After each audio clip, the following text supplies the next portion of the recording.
যুক্তরাষ্ট্রের অভিবাসীদের নিয়ে অকপট মন্তব্য সঙ্গীত শিল্পী শাকিরার, যিনি নিজেও একজন অভিবাসী। এই গায়িকা বলেন, যুক্তরাষ্ট্রে অভিবাসীরা বেঁচে থাকে নিরন্তর ভয়ের মধ্যে, যা অত্যন্ত বেদনাদায়ক। শাকিরা তার কৈশোরে কলম্বিয়া থেকে যুক্তরাষ্ট্রের মিয়ামিতে থিতু হয়ে বসবাস শুরু করেছিলেন।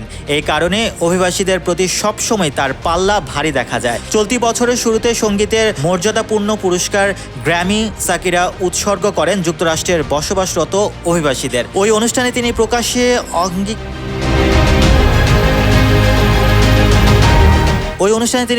অঙ্গীকার করেছিলেন সব পরিস্থিতিতে তিনি অভিবাসীদের পক্ষে থাকবেন। এর মধ্যে যুক্তরাষ্ট্রের প্রেসিডেন্ট ডোনাল্ড ট্রাম্পের অভিবাসন নীতির বিরুদ্ধে বিক্ষোভ হয়েছে।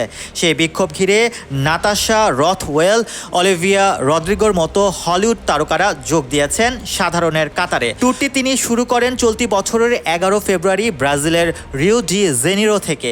এখন পর্যন্ত এই সফরে তিনি Boston, Toronto, Miami, Detroit, Houston, San দিয়েগোর মতো গুরুত্বপূর্ণ শহরে পারফর্ম করেছেন। সফরের উত্তর আমেরিকা পর্ব শেষ হবে আগামী 30 জুন সান ফ্রান্সিসকো দিয়ে। 2010 সালে বিশ্বকাপ ফুটবলের থিম সং গিয়েছিলেন শাকিরা, যা বিশ্বব্যাপী দারুণ জনপ্রিয়তা পেয়েছিল। বলতে গেলে পুরো বিশ্ব শাকিরার ওসাকা ওসাকা গানের তালে নেচে উঠেছিল।